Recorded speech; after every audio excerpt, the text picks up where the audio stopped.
सुरैया और राधा ने जैसा सोचा था बिल्कुल वैसे ही अपनी बेटी अंजलि की शादी बहुत धूमधाम से कृष्णा से कर दी। समारोह में अंजलि और कृष्णा ने 7 फेरे लिए, जीवन भर साथ निभाने का वचन लिया और वो दोनों एक हो गए और बड़ों का आशीर्वाद ले रहे थे। शादी में पहुंचे सभी बुजुर्ग दंपत्ति जोड़े को आशीर्वाद देने लगे।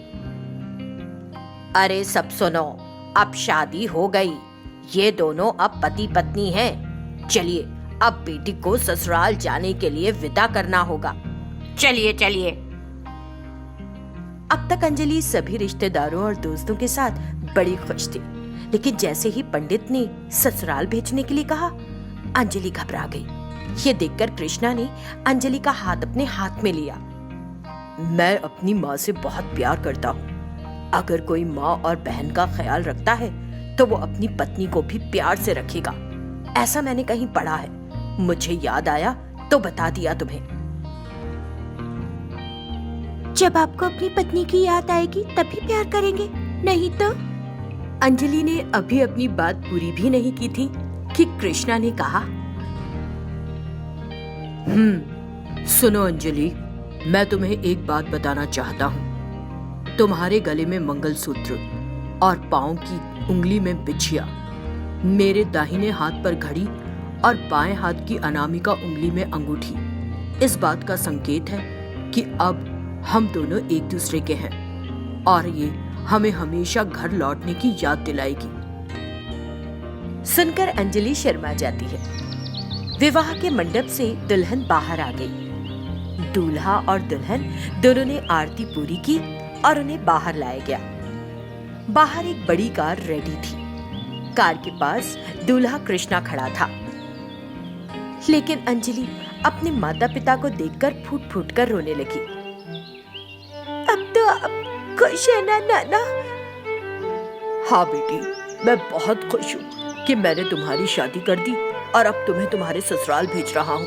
लेकिन तुम्हारी बहुत याद आएगी बेटी, बहुत याद आएगी मुझे। यहाँ पर हमने तुम्हें बहुत लाड़ प्यार किया, लेकिन अब तुम अपने ससुराल में हो तो विनम्र और मिलनसार बनकर रहना। इससे तुम्हारे माता पिता की इज्जत बनी रहेगी, नहीं तो हमारा नाम बदनाम होगा। समझ गई ना बेटी? आओ बेटी, दामाद जी तुम्हारा इंतजार कर रहे हैं। देखो, तुम हमेशा मुझे अपने से दूर भेजना चाहते थे ना पापा। वे अंजलि को कार तक ले आए और वो कार में बैठ गई। सुरैया ने दामाद का हाथ थामा और उससे कहा, अब से तुम मेरी बेटी के लिए सब कुछ हो बेटा। अगर वो रोती है तो एक छोटे बच्चे की देखभाल करो। अगर वो शरारत करती है, समझने की कोशिश करो कि वो मासूम है। अगर वो गलत करती है तो उसे बेटी की तरह सुधारने की कोशिश करो। अगर वो तुम्हारी क्षमता से परे कुछ मांगती तो उसे एक माँ की तरह समझाना। ठीक है पापा, मैं अंजलि का ख्याल वैसे ही रखूंगा जैसे आपने कहा। बहुत अच्छे से ख्याल रखूंगा। इतना कहकर कृष्णा कार में बैठ गया और कार स्टार्ट करी। अंजलि ने अपना सिर कृष्णा के कंधे पर रखा। वो बहुत थकी हुई थी। उसने अपनी आंखें बंद करी। 1 घंटे बाद कार कृष्णा के घर के सामने रुकी। दूल्हा और दुल्हन को दरवाजे के सामने इंतजार करने के लिए कहा गया। कृष्णा की माँ भवानी, पिता शंकर और छोटी बहन पूजिता नए जोड़े को आरती देने के लिए तैयार थे। उन्होंने दुल्हन को आरती दी। तब सास भवानी बोली, देख बहू रानी, तू दहेज तो लाई नहीं, चल कोई नहीं, कम से कम इस घर में रोशनी और चमक तो ले आती। उन शब्दों को सुनकर अंजलि को बुरा लगा। कृष्णा ये देखकर, अरे माँ, उनके पास खाने के लिए खाना नहीं है और आप उनसे दहेज की उम्मीद कैसे कर सकती हो बताओ? जिसने उससे शादी की है, जब उसने इस तरह की बात की तो अंजलि चौंक गई। ये उसकी ननंद पूजिता ने देखा तो, मम्मी, क्या तुमने भाभी का चेहरा देखा? काले कौवे की तरह निकला ये तो। और क्या अब हम घर में प्रवेश नहीं करने वाले हैं? हाँ? अंजलि बिना एक भी शब्द बोले आंसू बहाने लगी। शंकर, भवानी और पूजिता तीनों ड्राइंग रूम में बैठ गए, लेकिन अंजलि एक मूर्ति की तरह खड़ी थी और उन्हें एकटक देख रही थी। सास भवानी ने गुस्से से देखा। अरे बिना दहेज की बहू, मूर्ति की तरह खड़े होने की बजाय जा और कॉफी या चाय बनाकर ला और हमारे लिए लेकर आ। मुझे लगता है राजकुमारी काम नहीं करेगी मम्मी, और मुझे नहीं पता इसे बनानी भी आती या नहीं। जो हम कहते हैं अगर तुम चुपचाप करती जाओ तो तुमको खाने के लिए कुछ मिल जाएगा, नहीं तो केवल पानी मिलेगा। तो जाओ और काम करो। अंजलि घबराई हुई रसोई में गई और चूल्हा जला लिया और उन सबके लिए चाय बनाई, उनके पास लेकर आई और उन सभी को चाय दी। ये क्या बनाया है बहू? चाय सासू माँ। कैसे बनाई, क्या मिलाया बताओ? दूध, चीनी और चाय का पाउडर डाला। इन चीजों के साथ तुमने अपना रंग भी इसमें डाल दिया है क्या? इसलिए काला और ठंडा लग रहा है बहुत। तीनों उस पर हंसने लगे। कार में अंजलि डर के मारे जाग गई। बगल में बैठे कृष्णा ने देखा तो पूछा, अंजलि अंजलि क्या हुआ अंजलि, ऐसे अचानक डर कर उठ क्यों गई तुम? तब अंजलि समझ गई कि जो कुछ उसने देखा वो मात्र एक सपना ही था। कार एक घर के सामने रुकी और दोनों कार से नीचे उतरे। घर पर सास भवानी और ननंद पूजिता तैयार होकर उन्हें आरती देने के लिए खड़े थे।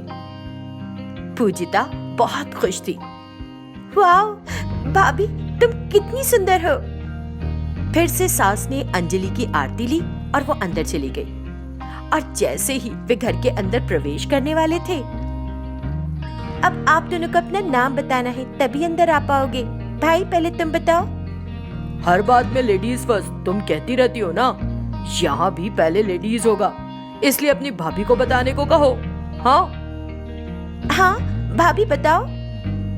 अंजलि शर्माते हुए, मेरा नाम है अंजलि और मैं अपनी पति कृष्णा के साथ हूँ। ये सुनकर सभी हंसने लगे और इस तरह अंजलि ने कृष्ण के जीवन और उसके घर में प्रवेश किया।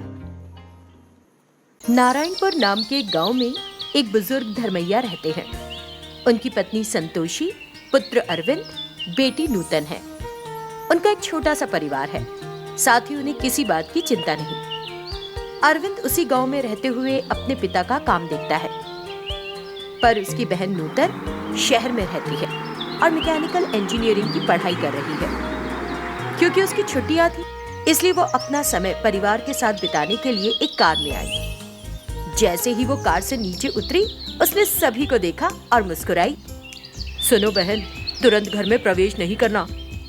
वो एक बड़ा सा कद्दू ले आया और नूतन के पास आया, उसकी बुरी नजर दूर करने के लिए।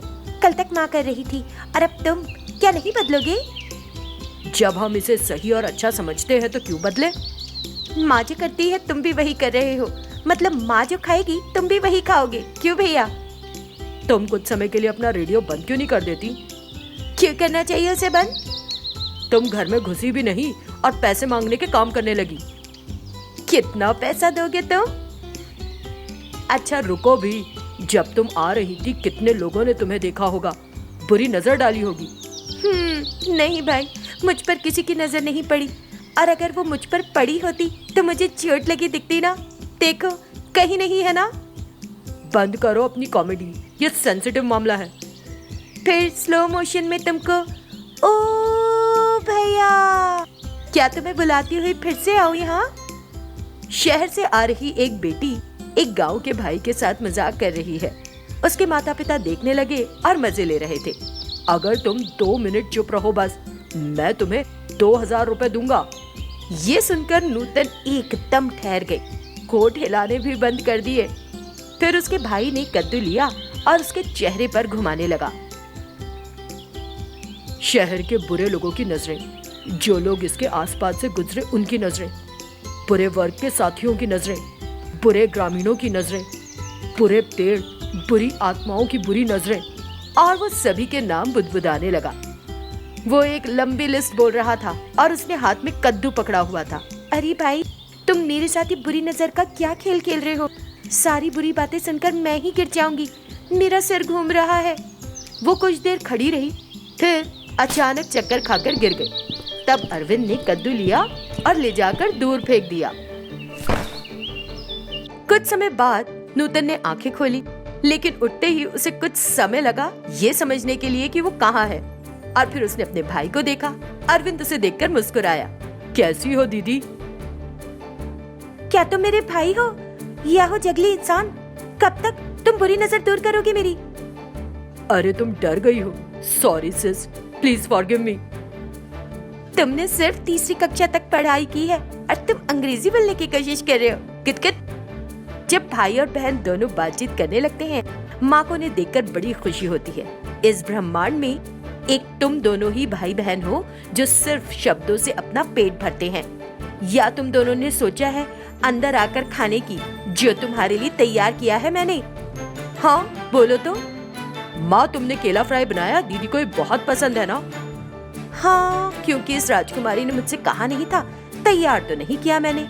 अब बनाऊं क्या राजकुमार, तुम्हारी बहन के लिए? क्योंकि ये आपकी पहली गलती है। मैं आपको माफ कर रहा हूँ, लेकिन अब प्लीज केला फ्राई कर दो।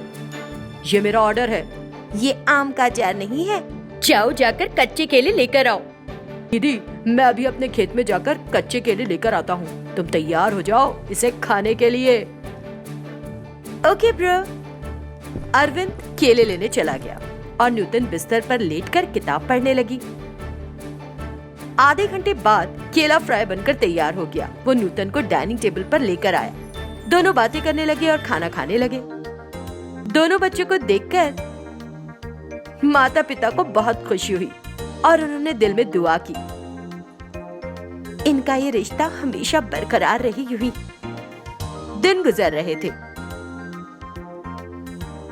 एक दिन नूतन बाहर अपनी कार धोने लगी और अरविंद भैंस को धो रहा था। तभी अचानक भैंस के मुंह से झाग सा निकलने लगा। ये देखकर, भाई तुम्हारी भैंस देखो, दांत साफ कर रही है वो। भैंस अपने दांतों को ब्रश कैसे करेगी? You are so funny. उसने भैंस को देखा तो वो चारा चबा रही थी और उसके मुंह से झाग निकल रहा था। ये देख अरविंद हंसने लगा। फिर एक दिन वे दोनों शहर की कार और गांव की भैंस के बीच दौड़ लगाने की सोचते हैं और दौड़ के लिए एक जगह चुनते हैं। एक मिट्टी की गली थी और उसके एक छोर पर अरविंद की एक भैंस बैठी थी और नूतन अपनी कार में। धर्मैया ने सीटी बजाई और दौड़ शुरू करने के लिए हरी झंडी दिखाई। गाड़ी आगे जा रही थी और भैंस धीरे धीरे बढ़ रही थी, जिसे देखकर सब हंसने लगे। कार आगे बढ़ रही थी। तभी अचानक नूतन का फोन बजने लगा। नूतन ने कार को सड़क के किनारे रोक दिया और फोन पर बात करने लगी। उसका भाई अरविंद, जो एक भैंस पर था, वो अपनी बहन की कार को पार कर आगे बढ़ गया। आधे घंटे तक चलते हुए उसके भाई ने रेस जीत ली। सभी ने अरविंद के लिए ताली बजाई और उसकी तारीफ की।